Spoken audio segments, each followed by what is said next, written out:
Hello and welcome to the, what are we, January 17th, 2024 edition of Week to Week, the political roundtable of the Commonwealth Club World Affairs of California. A quick reminder, if you've got a cell phone, please silence it. There's always going to be someone here whose cell phone goes off during the program. We're recording for video and audio, of course. And if you're that person who's been here before and your phone goes off, good chance to check it again.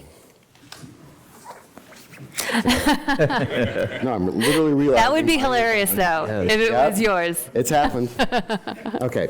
Anyway, I'm John Zipper, your host for Week to Week, and I'm the club's vice president of media and editorial. This is not political, but as someone raised in Green Bay, Wisconsin, I want to take this opportunity to bask in the glow of their historic thumping of the Dallas Cowboys on Sunday. I know I'm in San Francisco, so just let me have this little pleasure because, you know, just before the 49ers totally end the Packers season on this weekend, but for now, I'm happy. You'll have your own chance for a little victory later at the program when we do our news quiz, but first we have a lot of local, state, and national news to talk about with our great panelists. So let's meet them. On the far end of the stage is Tim Anaya. He is the Vice President of Marketing and Communications at the Pacific Research Institute, and he's on X at Tim Anaya. Welcome back, Tim. Thank you for having me. In the middle is Melissa Kane. She's the host of the Get Out the Bet podcast. She's a political analyst and attorney, and she's on Twitter X, whatever they're calling it this week, as Constitution Mel. Hello there. And next to me is Guy Marzorati. He's a correspondent for the California Politics and Government Desk at KQED News. You can find him on X at Guy Marzorati. Let's start tonight with Iowa. The Republican caucus took place this Monday. Of course, the Democratic caucus there has been, is it taking place or do they just move it? At a future date. At a future date, at which point, you know, it'll all probably be over. But to no one's surprise, Donald Trump won the Republican caucus with a huge lead. Tim, let's start with you. What did you make of the result? What did you think about it? Well, it's certainly, I mean, you can't look at the numbers and not say it was a blowout for Trump. I mean, it was even, you know, all the kind of spin beforehand. Will he break 50%? Who will come in second? The battle for second. Well, pretty much, if you were going to plan it most in Trump's favor, well, that's what you got. That he beat 50%, and if you add in, and should we say the last rites for our friend Vivek Ramaswamy? If you add him in, you got 57% for kind of Trump-aligned candidates. And then probably the best outcome for him, you know, for all was, you know, DeSantis came in second. With all the money he spent and his super PAC spent, well, I would want a better return than 21% of the vote, certainly. I don't want to add up what is that per vote to get all of that. But so you didn't have to. We went through all the entrance polls and looked at all the data. And if you look at where he was at in 2016, he improved dramatically in basically every key category. And if you look at the people that Haley needs to win to have any chance at all, she lost independents, she lost women, she lost college educated, I believe, as well. You know, that's pretty, she had, you know. Who's left, right? So, you know, for a DeSantis, where do you go from here? That's the big question. For a Haley, you couldn't have had a worse night. And, you know, I'm sure we'll get into New Hampshire a little later, but this was not, it was funny when she came out and said, New Hampshire tonight, punch 2 tickets. Well, I guess not for the second place person, for the third place person got the other ticket. But she's certainly, I guess, in steerage flying to New Hampshire with a third place finish. But yeah, I think it probably couldn't have been a better result for Trump. It was literally the largest largest margin, I believe, that anyone had ever done in the Republican caucus in Iowa. That's right. Melissa, your thoughts? Well, so first of all, even though she came in third, Donald Trump got 20 delegates, DeSantis got 9 delegates, Haley got 8 delegates. So, I mean, you're only technically one delegate down, even if you did come in third place. But actually, I thought the steep drop off in enthusiasm was something to potentially be concerned about, because the people who show up at the caucus are your diehards, right? And even then, you had a 40%. It went from 180,000 people in 2020 to 100,000 people this time. That's a huge drop among Iowans who are registered Republicans going out, and the snow. Pretty cold. Yeah, it wasn't the snow, it was the wind chills and negative temperatures. Yeah, the frozen eyelashes and Yeah. very, very sort of, grim, setting. So, I mean, that explains some of it, of course. But it in such a setting, you would think it would be an even bigger blowout. And I'm not saying he had a bad night, but I'm just saying it was interesting to me that there wasn't more enthusiasm. And I just want to pause here for a second and talk about the caucus, what one is, because I want to get to this because we need to talk about Nevada, y'all. I feel like it's therapy. We need to talk about Nevada. This is going to be insane. But a caucus is different from a primary in that a caucus is purely party run. It's not state run like here, where like a primary where you go and you sort of go to your local.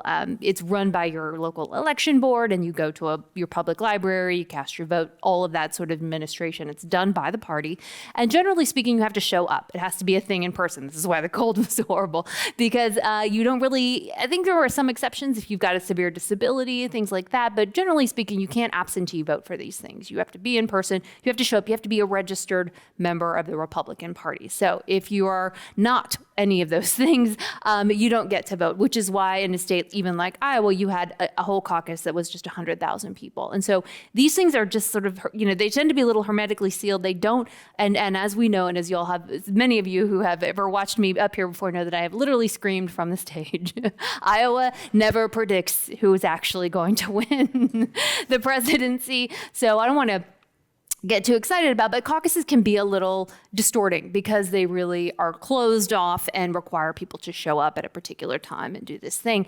And what we've seen since 2020 is the Republican Party reinstituting caucuses in various places, and potentially to help Donald Trump. So we've got states going back to it, like Nevada, I think Alaska, Utah. So you're going to see more. It used to be, back in my day, it was just the Iowa caucuses, and I think like one other state, and it was just this adorable thing. But now they're really trying to go back to it, pulling out of the primary process and keeping the delegate awards inside this caucus tent. And so I don't want to read too much into Iowa because it's a caucus and has this distortion effect that doesn't necessarily reflect. Having said that, this is how they award delegates, and so 20 delegates is 20 delegates, however you get them. But want to make sure we're clear about that as we're talking about the difference between that and like the New Hampshire primary, where people can go and ask for a ballot. If you're an independent, you can ask for a Republican Party ballot, and it's all administered differently and has a different voter profile. I think even caucus caveats aside, I do think the 50% threshold that Tim mentioned is incredibly important. When you think back to 2016, a lot of the conversation in the primary was Trump was winning these state-by-state primaries under 50%. He was winning the plurality of the vote and getting kind of an at-large winning these states that were giving out delegates, all in once. I think the issue here is if he's getting 50% of the vote in a caucus like this, you really lose the argument that, if he was just in a one-on-one race with one of these candidates, it would really change that dynamic. I think as he's getting above that threshold, you're really not looking at a situation where if suddenly the field is winning out, this changes the complexion of the race. I also felt like Iowa and what happened on Monday was really the final nail in the coffin for this electability argument for Trump in the Republican primary, which I think if we were having this argument 365 days ago, we'd really be looking at a candidate like Ron DeSantis making that electability argument. Trump has been incredibly popular among Republican voters for years, but in 3 out of the 4 elections since he became the face of the party underperformed. And I think that was probably the strongest argument a candidate like DeSantis had going into this election. The problem was candidates like DeSantis have spent years going along with this lie that Trump won the 2020 election. And it's very hard to go back to those same voters and make an argument that Trump is unelectable when you've been kind of saying that he has been elected and won the election in 2020. So I think you saw a really late pivot by DeSantis into making those more clear attacks against Trump. Really, it took him until kind of the closing weeks in Iowa. And writ large, the Republican Party has set Trump up as someone who was, done wrong in 2020. It's hard to then turn around and make that electability argument. And so as Trump goes into New Hampshire, Vivek is out of the race. That I think you can add 6 or 7% that he was polling in Iowa, probably towards Trump. And the same could be said if DeSantis gets out of the race. It's not like his voters are more likely to go into Trump's column than Nikki Haley. And ultimately, we look at some of the entrance polls in Iowa. You had over 60% of voters saying Trump is the most electable candidate in the field. So I think it's taken a year, but that breakdown of that argument that he's not electable, Republican voters don't believe that anymore. To add to that point, Nikki Haley's best selling point, and I would tattoo it on my forehead if I were her, I win the general election in a landslide. You look at every national poll, you look at every state battleground poll, Nikki Haley wins by double digits against Joe Biden. Well, now, if you look at and take national polls with a grain of salt at this point, but if you look at the national polls, Trump now is beating Biden in most of the recent national polls. And DeSantis is now beating Biden in most of the national polls. So it makes that electability argument that she has that's real. If you want to win in a landslide, vote for me. It makes it harder when multiple candidates are now narrowly beating the president in the national polls. Do you remember back in the 1992 presidential primaries on the Democratic side, Bill Clinton, was it New Hampshire or what state was it, where he didn't come in first, I think he came in third, but he sold it as the comeback kid. I mean, it was a great spin operation, right? It really kind of did that. Nikki Haley is currently in second in the New Hampshire polls that I've been seeing. Does she get a second and say, hey, I've got momentum, or because she's looking at a huge blowout in her home state of South Carolina? So what should we be looking for in New Hampshire? And how should we should we put more weight on that than we do a caucus because of the differences that Melissa was talking about? Okay? I mean, I think the problem is more states look like Iowa than New Hampshire when you're talking about the Republican primary field. The lack of a strong evangelical presence in New Hampshire, the kind of influence that independent voters have in that primary is not something that you see across the board in most Republican primary states. So if Nikki Haley does well there, I'm not sure that sets her up to do well elsewhere in the primary calendar. Honestly, I think the greatest, the place where Nikki Haley could have the most impact in this election is in November. A majority of the voters who cast a ballot for Nikki Haley on Monday said they would not support Trump in the general election. Now, what kind of signal does Haley send to those voters leading up to November? She herself said she would vote for Trump over Joe Biden. Is she out on the campaign trail trying to prevent a Trump election in the way that maybe someone like Chris Christie would be doing in the fall? I think that remains to be seen. Well, remember, because I'm going to bring this back to Nevada, because between New Hampshire and South Carolina is Nevada, also the Virgin Islands, just so you know. Can I go cover that one? Yeah. And Michigan.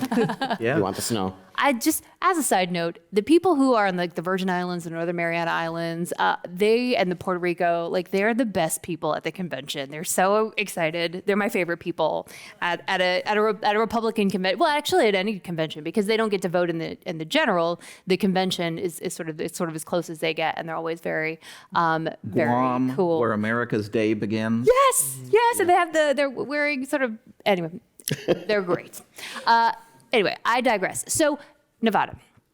Nevada, a couple of years ago, the governor signs a bill that requires parties to have a primary.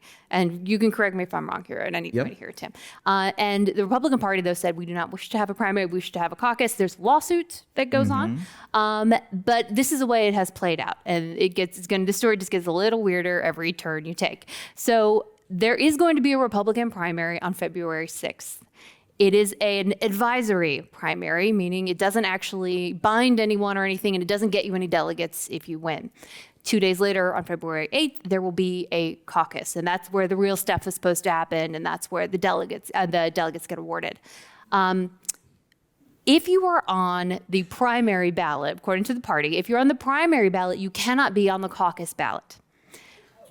So, yeah, bananas, right? You guys, mark your calendars. This is going to get fun. So, of course, Donald Trump, Ron DeSantis, they're on the caucus ballot because that's the one that matters and gets you delegates. But Nikki Haley has stayed on the primary ballot. And she's the only one you've ever heard of. I mean, there's like 5 other nuts on there, but she's the only one you ever heard of who's on the Republican primary ballot. And so it goes to this point, though, of like, in terms of how do you tell the story about like, I've got momentum, I've won the Republican primary in Nevada, and you can say that. It won't actually, sort of mean anything from a delegate perspective, but there's this real gamble there on her part to see what kind of momentum she can get going before South Carolina, which I will just, before I end my TED Talk, say this. South Carolina is a winner-take-all state, meaning whoever gets the most votes gets all the delegates. It ain't like Iowa where like Trump got 20 and DeSantis got 9. None of that. If you win in any of the 7 congressional districts, you get all the delegates. If you win statewide, you get all the delegates. So this is a very Trump friendly, because he's likely to get maybe the most votes. A very pro-Trump situation where he can come out of this with 50 ballots, even if he gets like 39% of the vote. Whatever the most is, he gets all of them. And so that South Carolina thing right around the corner is going to be a very difficult one for Haley. But to back up, between February 6th and February 8th, things are going to get way more interesting in this race, because you're going to have the difference between the primary and the Republican caucus and kind of what the Haley campaign can make of that. But we do volunteer to set up shop at the Bellagio on February 6th and 8th and be on, in-person coverage of the Nevada caucuses. But, I think for Haley, for New Hampshire, you got to win. If you can't win in New Hampshire, which is the environment is the most favorable to you, well, where are you going to win? Yeah. I looked today, the latest polls that came out today, one she's behind 14, the other one she's behind 17. Now, we'll see, and that was one of the problems of Monday night, is she didn't get the, during prime time splash during the election coverage. It was later in the evening, and it wasn't good news for her. So, I mean, she missed out on, had she come in second and been able to give a prime time speech, everything would be different. You look at South Carolina, I think she's behind like 26 or 28 points in South Carolina. Now, you would think, well, if ever there's a state where Nikki Haley would do well, California is it. This is where, we'll put her over the top. The latest poll, UC Berkeley and LA Times came out this week. She's behind 66 to 11% in California. And California just changed the rules. So that would mean Trump would win all the delegates in California. There is one quirk in New Hampshire, I'll say, that Democrats were given an opportunity to re-register and participate in the Republican primary. And there might have been more of an incentive this year than most to do that, because Biden is not going to be on the ballot in New Hampshire. There was a reshuffling of the Democratic primary calendar. Biden wanted South Carolina to go first. New Hampshire got in a protracted dispute with the party.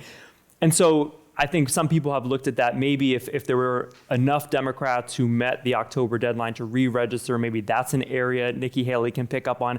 But I think let's not get lost in the weeds of New Hampshire. If your strategy to win a Republican primary is to win Democratic votes, that's not a strategy that's going to take you very far. Right. And so I think regardless of how Nikki Haley does next week, the lane that she has in this primary, which is to win over independents, people who will never vote for Trump, and then a Democrat here or there, that's not a path to winning a Republican primary. Certainly not as long as the DeSantis stays in the race. I mean, like that's the big, I mean, it would really, I mean, if we're talking about what's the algebraic algorithm that could change what is, been obviously the fate for a long time, is it would require Trump and one other candidate essentially to be in the race to really try to tee that up. But as long as you got DeSantis and Haley splitting the not Trump vote, again, there's almost essentially no path. I did see he's largely giving up on, he being Ron DeSantis, largely skipping New Hampshire, but also his super PAC apparently is laying people off. Friend of mine got laid off this morning. Sorry for your friend, but do you have any inside scoop? Is that super PAC, is his campaign in trouble? I mean, usually kind of when you didn't do too well on the first campaign, then it becomes about money. Right. If he's got money, even if you're living off the land, you can go forward. But it's unclear, how does he go after? I mean, there was, $120 million, I think, in that super PAC. They largely spent a lot of their money on the ground game operation, which I think now we've had multiple elections to show that isn't necessarily the best way to have a ground game if you're relying on a third party that you don't control the messaging and operation. Because legally, you can't have anything to do if you're the candidate with a super PAC supporting you. So I think that's the main question is, does he have money to move on? If he's basically withdrawing from New Hampshire, well, is he, South Carolina is a more favorable state for him, but okay, he gets 14% of the vote in South Carolina. You can't retreat all the way to the Florida primary. The Rudy Giuliani strategy. Yeah, which, that did not work well for him. That was going to be his first big test back in 2008. So I don't see how he goes on after the next 10 days. Joners generally don't like to put good money after bad. So each of go ahead. Well, he also so Florida votes in March, mid-March, I think second week in March, and he needs to make a decision by then for sure, because if you lose your home state, your ability to sell yourself as an expert, as you know what I mean, like your sort of post-election life as an ambassador or some cabinet member, something, right? At some point, he's not going to get a real job, right? He's looking for what's the next thing that ain't the presidency. But your ability to sell yourself as somebody who's an authority, and who's got some kind of gravitas is really, really diminished after, if that were to go forward. It's part of why, for example, Kamala Harris dropped out of the presidential race right before the California primary, because it did not look good, right? And you want to be able to preserve whatever, gravitas you have. And so he might stay in longer. He's already in longer than I thought he would be, but he might stay in longer than any of us think he should be. But probably Florida around there early March, he'll have to really make a decision. His prospects will dim dramatically if he does what the polls predict he will do, which is lose big in his own state. And too, if 2028 is in his future, if he wants to run again, well, you can't be the biggest loser of all time. You've got to get out while you can sell a story and paint a narrative, and we fought a good fight and move on to another day. But, there's always $100,000 a pop speeches to give, and there's always, in Florida, there could be a potential for him to run for the U.S. Senate someday. It's not like he doesn't have a future in Florida after this election. I think he's termed out. I don't think he can run for a third term. But yeah, you really got to figure out what do you want to do in the future. And pretty much tonight, you got to figure that out. So March 5th, I believe, is the Super Tuesday primary batch of elections, including California's. By then, do you think Haley and DeSantis will still be in it? And if so, why? I don't even mean that to be snarky. I just mean, are they in it waiting for Trump to end up in jail and that they'll still be in the running? Or are they in it hoping to become vice president? Because Chris Christie was the only one out there saying, I'm in it to say that Donald Trump should not be president. And, I'm in it for a different type of Republican Party. But, DeSantis and Haley, they both raised their hands and said they'd vote for Trump even if he were convicted. So what do you think will be this situation on the Republican side? We'll get to the Democrats in a bit. But when Super Tuesday hits California, okay? I mean, I think the only reason they would be in it at that point is to stay in for Trump's legal jeopardy to play out. I don't think there would be a delegate path for them at that point. But as you say, there could be a lot of other reasons to perhaps just keep yourself in it. Melissa? Well, so remember, even if you drop out of the race, you're still on the ballot, right? So Vivek Ramaswamy will still be on the ballot in the states for which he qualified. It's just that his campaign is suspended. And by the way, the reason they suspend campaigns instead of just ending them is because if you end it, then you have to pay back all your debt, and they don't want to do that. So we're going to keep it open. We're going to suspend it. So he suspended his campaign, so he'll still be out there potentially getting more delegates, maybe one or two here or there by folks who are just, I don't know, out to have some fun. But the thing to remember, so number one, even if they do suspend their campaigns, they'll still be on ballots. They could still get delegates. The other thing to remember is that under Republican Party rules, if you earn delegates, like Vivek's 3, I think that he just got from Iowa, and then you suspend your campaign or you otherwise drop out, your delegates are free. Right? They're open. And so now who are these delegates? They're Vivek's friends, right? He submitted the list. So they're his people. And, you think they'll probably do what he asks them to do. So there is some currency there even if you're in a hopelessly losing situation, get some delegates, sort of try to use them as bargaining chips here or there to try to get things that you want, because once you drop out, you can sort of do what you need to with them. You can tell them to vote for who you want them to vote for, and et cetera. So if you see someone like DeSantis, even though he's turned dramatically against Trump, drop out, and then Trump has his arm around him, this is why.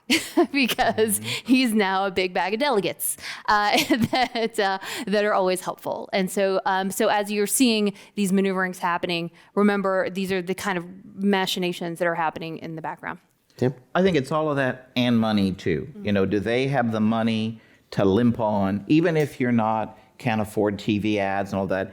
It does cost money to charter a jet and hire your staff and pay for the staging and pay the caterer and all of that. And rule number 1 too, when you work in politics, make sure if you're a vendor, you get your bills paid before the candidate drops out.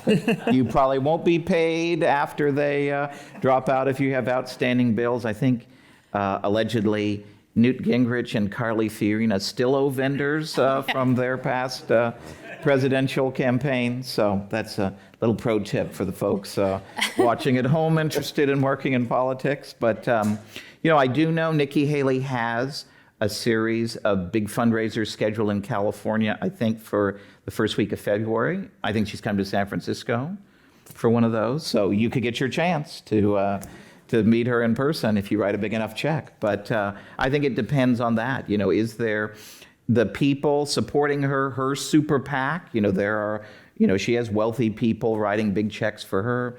Do they continue to fund the effort? Yeah. And if not, we may have a pretty boring primary election night here in California.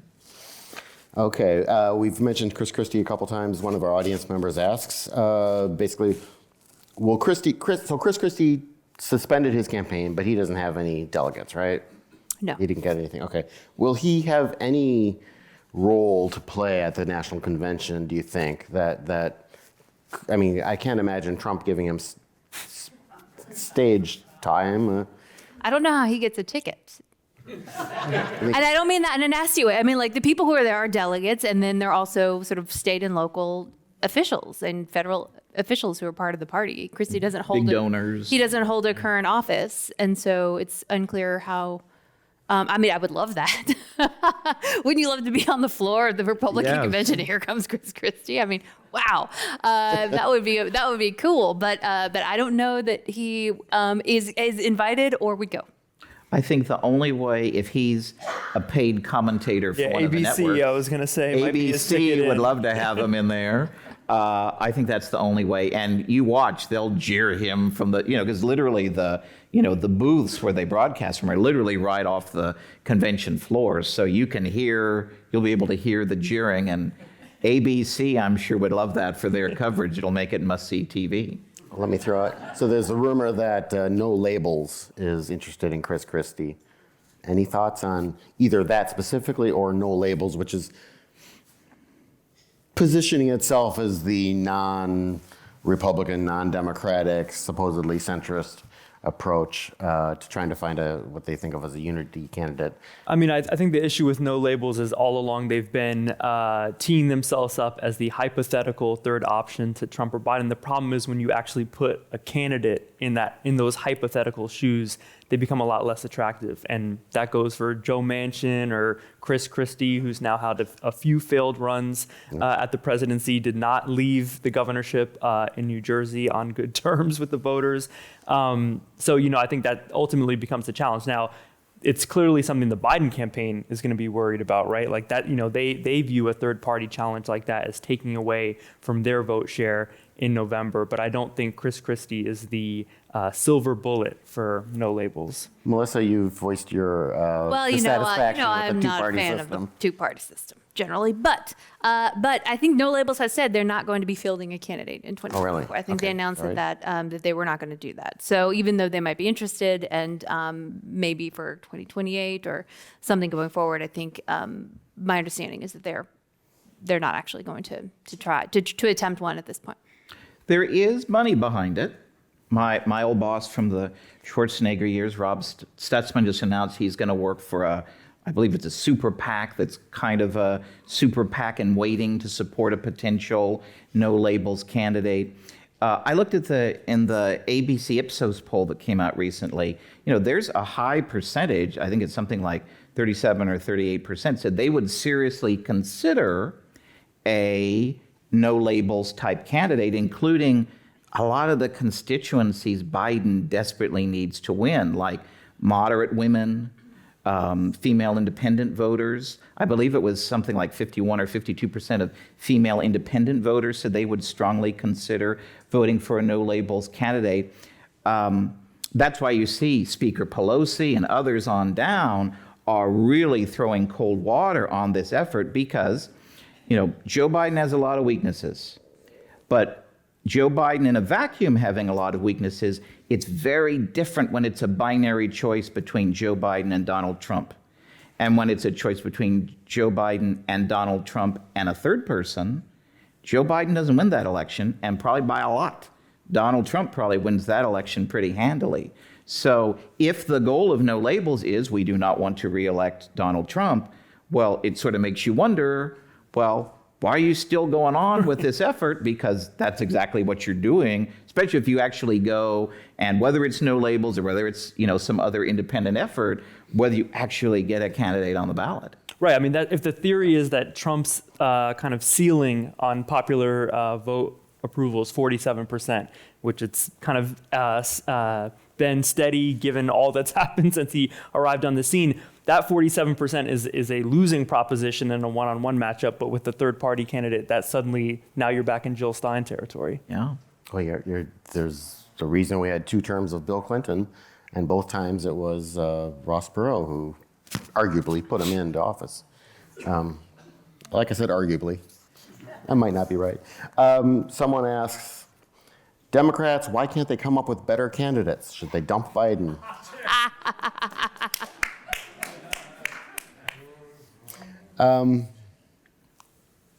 Well, let's actually, before we get to, I want to talk about California politics, of course, tonight, but before we turn to the state, let's talk a bit more specifically about the Democrats. President Biden is getting some heat from his left flank. The Israel-Hamas fight has gotten him a lot of criticism, and at least in some polls, it's taken a real hit for him from young voters, young Democrats in particular. Any thoughts on his very bad poll ratings, and kind of is he weak even among Democrats, or is this something that again when we get to a binary choice, okay, I might not be a fan, but people prefer him. Democrats will prefer him to Donald Trump. Any thoughts? I mean, I do think the war in Gaza is a potential liability, specifically if you break down to, subgroups of young voters in states like Michigan, where there's larger Arab American populations, and just the toll of the split screen images you see of Biden officials out there every day saying everything is being done to limit civilian casualties on a split screen with everything that we're actually seeing take place in Gaza. And look, it goes beyond that. I mean, I think we're seeing this with the immigration debate in the House now, vulnerabilities that Democrats have on that issue. There was a poll out today, over 60% of California voters say that the border is not secure and would support policies like changes to asylum, more enforcement at the border. When that's, that statement, the border is not secure, you're not going to see an elected Democrat making that statement. So I think those are issues in which Biden has vulnerability among progressives. But to your point, does that all change when it's down to two candidates and suddenly people feel like, we have to get to the polls to prevent another Trump presidency? I think that's the question. That's what's keeping Democrats up at night. Melissa? Joe Biden, whatever numbers he's got, are showing that he wins, apparently, because he has done nothing to address the immigration crisis. He has done really, he knows about presumably he knows about these weaknesses and does not care. So whatever numbers he has shows that he doesn't actually have to do anything, because if they did, then presumably he would do things, but we just haven't seen it. So I have to assume that the very smart, well-paid people around him think the young people aren't going to vote anyway, right? Maybe not, right? Were these really people who were going to come out? Maybe.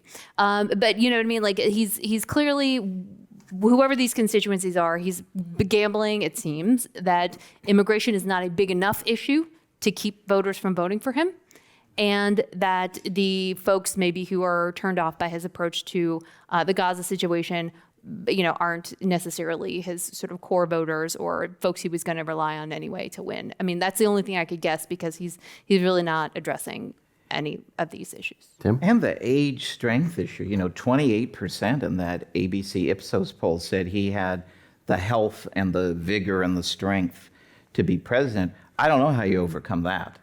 But it's one of those things where you always say your campaign team, and we can say this for Nikki Haley, for DeSantis, you have a theory of the race, and you put forward what you think. We think this is how the dominoes are going to fall, and that's what we're doing. And clearly, his team has a theory of the race, and they think that come November, really, as best as I can tell, they think the binary choice is enough to get them over the line. But as we're seeing, because Biden is showing so much weakness in so many areas, among the people he needs to get out and vote to reelect him, that is not enough. And it's a real possibility. We've seen polling within the last month. Donald Trump could win again. He could win Michigan and Wisconsin and Pennsylvania. He's up 8 points in Georgia. Georgia, the key state of all of last time we're still arguing about, right? That, to me, if that doesn't set out the alarm bells of maybe we need to rethink our strategy, I don't know what does. New York Magazine had a cover story a couple weeks ago, and it was about this strange, chill atmosphere of the Biden campaign.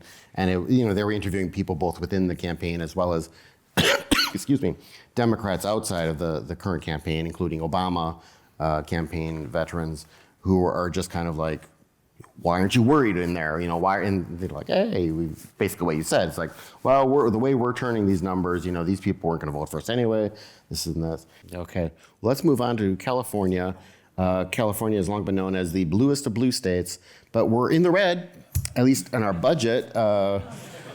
We have an expected deficit. I've seen everything between $38 and $68 billion, and state leaders are scrambling to plug that hole. Last year, California had nearly $80 billion in surplus, and that was after a previous year when they had $72 billion in surplus. Governor Newsom has laid out his plans, I guess, for how to address it. What do we know about it, and what are we hearing in reaction to it? Yeah, I think you saw Newsom lay out his budget in a typically long-winded press conference. And you kind of hear, when you're watching this in Sacramento, you kind of see this routine go through cycles every year. You're always hearing governors talk about the volatility of California's tax system, where we are very reliant on high-income earners and the capital gains tax, which really drives whether we're in a massive surplus, as we were 2 years ago, or in these budget deficits that we've had for the last 2 years. The issue is, watching as a reporter every year, nothing changes about it. You hear governors, just talk about how volatile this is, how we're seeing these wild swings in revenue, but you don't see much change in how Californians are actually taxed. And in fact, when you see surpluses, I think a lot of progressives cheer that as a success story for the way in which our progressive tax system is set up. So there are not, at least at this point, any fundamental changes that are going to prevent us kind of from going on this wild roller coaster. I think one place that Newsom has suggested is making it easier for the state to put more money in the rainy day fund.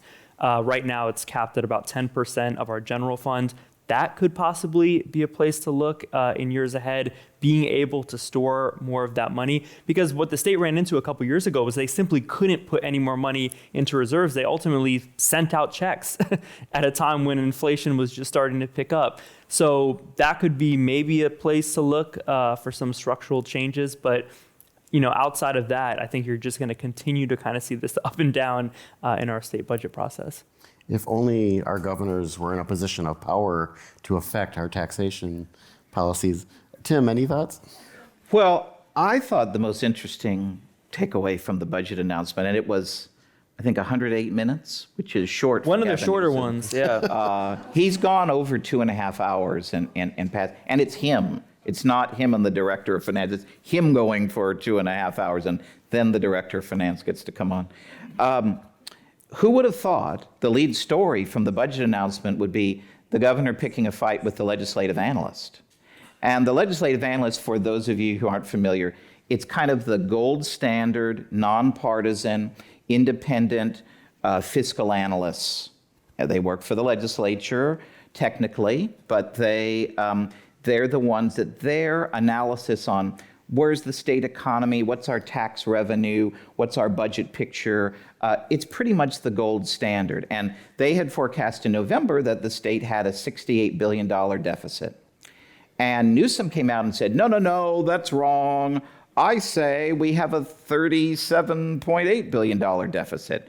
Now you're sitting at home wondering, well, how do we have such a big difference? Now, a governor is entitled to his own economists and people at the Department of Finance. He can make sense of the budget whatever he wants. Now, I'm going to be maybe crassly political for one moment. Go for it. Please indulge me. I feel like, as Governor Newsom has been known to perhaps have kind of a mental checklist of accomplishments he'd like to tick boxes on for whatever future ambitions he has that he denies he has any of them. What? My guess is it kind of went down. The worst deficit in California history was $42 billion in 2008-9 when I was working in the assembly. And it was much worse then because the general fund was a lot smaller then. So it was a huge part of the budget. My guess is the word probably went out, we are not going to have the worst deficit in state history on my watch. So make up a number, whatever it is, that's fine. I'll go out and sell it. And that's where I think we came up with 37.8. Interestingly, a few days after that, the legislative analysts came out with their initial view of the budget. And they said, now they can't come out and say, well, the governor made up some numbers and that is not what we're doing. They said in about as far as they could say publicly, the governor was, quote, on the outer edge of the overly optimistic revenue projections that we might make. And they pegged the deficit at about $58 billion. So it's pretty bad. Whoever you believe on the deficit figure, it's pretty bad. Now, what does Newsom propose to that $37.8 billion? It's about $8 billion in cuts. The rest are kind of the fund shifts and delays and gimmicks that not just him, every governor in their shoes use these. So it sort of begs the question, does this set us up going forward if, historically, when we have the valleys, our budget problems are multi-year problems. And it's pretty much rule of thumb. The more cuts you make on the front end, the better we do overall. And so if we're kind of playing a little loosey-goosey with how big is the deficit and tempering some of the solutions, are we setting us up for more budget pain next year and in the future? A point on the rainy day fund reserve, 100% right. That was a thing when I worked in the legislature. My old boss, Connie Conway, that was one of her main accomplishments. That was always a priority of fiscal conservatives, to have a real rainy day fund that you could save. And now we have the max, it's a little under $24 billion. You're limited in how much money you can take out of it each year. When the governor hasn't declared a fiscal emergency, I don't think he has technically done it yet. He's going to wait. He's going to wait until he has to. But so he proposes to take out about $11 billion in there. So that's appropriate. If ever there's the year for it, this is the year. But yeah, that would go a long way. In addition to, we need to get serious about can we afford this level of spending going forward? We need to save more money for years like this. But your point, the feeling in Sacramento has not been that the sky is falling over this budget, which sounds crazy given that we're talking about upwards of $40 billion.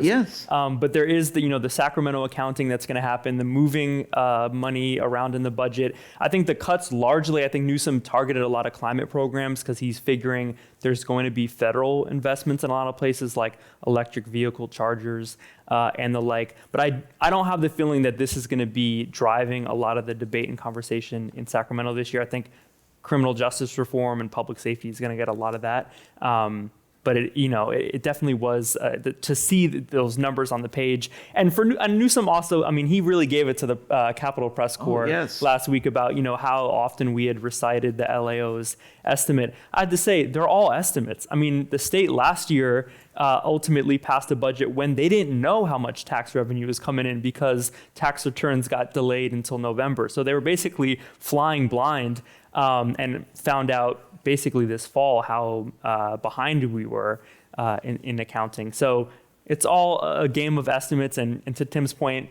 governors can manipulate the projections as they see fit. Jerry Brown was notorious for underestimating the potential revenue to try to hold off the legislature on spending. So there's a lot of leeway.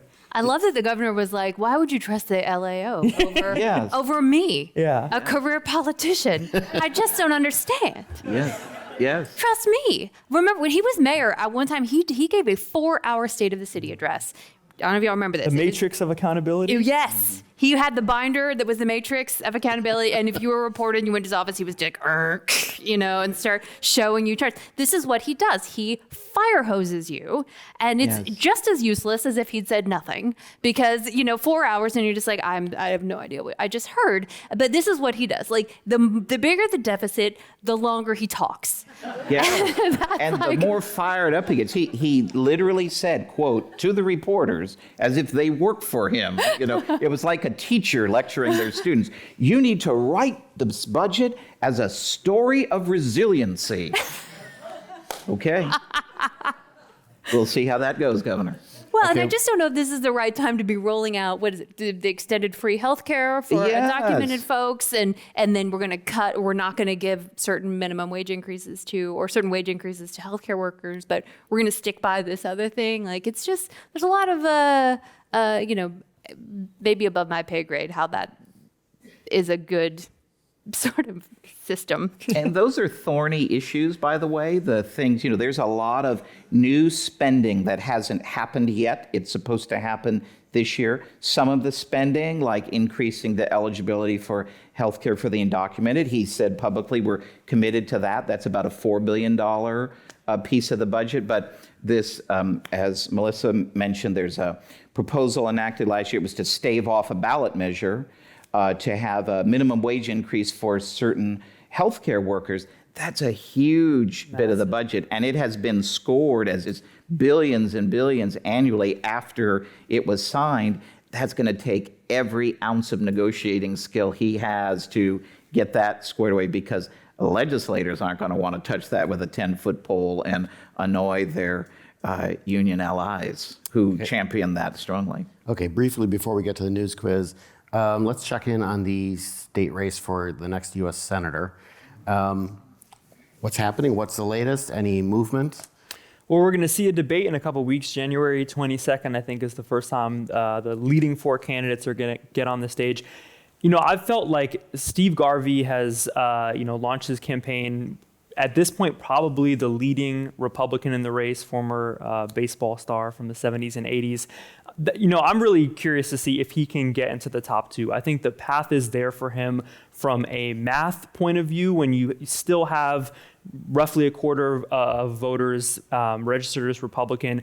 There's been a lot of attention on a potential Democrat versus Democrat matchup among, Adam Schiff, Katie Porter, perhaps even Barbara Lee. But I think we're kind of replaying the 2018 governor's race again, where we had so much attention on potential Newsom, Villaraigosa general election. And then all of a sudden it was like, oh, John Cox, who's he? Now he's in the general election. I think that's kind of the path for Steve Garvey. He hasn't helped himself that much. I mean, he's basically been under a rock since he launched his campaign, and he's really testing the limits of announcing and then, popping up again in January. We'll see how that goes. Barbara Lee, she's really tied her campaign at this point to being the strongest voice for a ceasefire in Gaza. She was the only vote in Congress against the authorization after 9/11 to go into Afghanistan. That's really been her calling card in Congress as a voice for peace. We'll see if, I don't think the March electorate is great for progressives, but I think that'll be the question to watch. How much can Garvey eat into, the Democratic lead and ultimately get into the top 2? Well, and how much, if you're Adam Schiff, who has been ahead in basically every poll, often within the margin of error, so not, like dramatically ahead, but he's been ahead. If you're Adam Schiff, do you want to go against Garvey or do you want to go against Katie Porter? Because if you want to go against Garvey, if you think you're better off in a Republican versus D, and often you are in California, do you help to elevate his profile?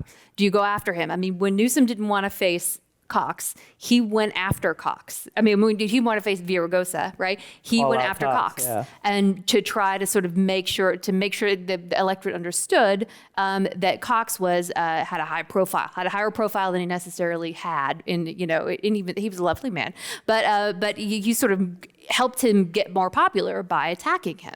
And so, if that's the kind of thing you see, and then if you're a Schiff supporter, do you sort of funnel money to the Garvey, to an IE for Garvey to make sure that's who you're against instead of this, D on D fight between Schiff and Katie Porter. So that's kind of what you see. Like how do these candidates want this to shape up, and they and their supporters will sort of will help to make that happen. And so if you see a lot of Adam Schiff, if you see in this debate Adam Schiff going after Garvey, then that's your answer. Well, I think also if you gave truth serum to Democratic operatives in Washington, they'd be totally fine with Steve Garvey making it into the general election. That's a lot of money that a Porter versus Schiff race would have to draw in from Democratic fundraisers, that if you get Schiff and Garvey in the general election, it's like they don't have to worry about it. Okay, last word, Tim. Well, all I need to know is that he was a Dodger.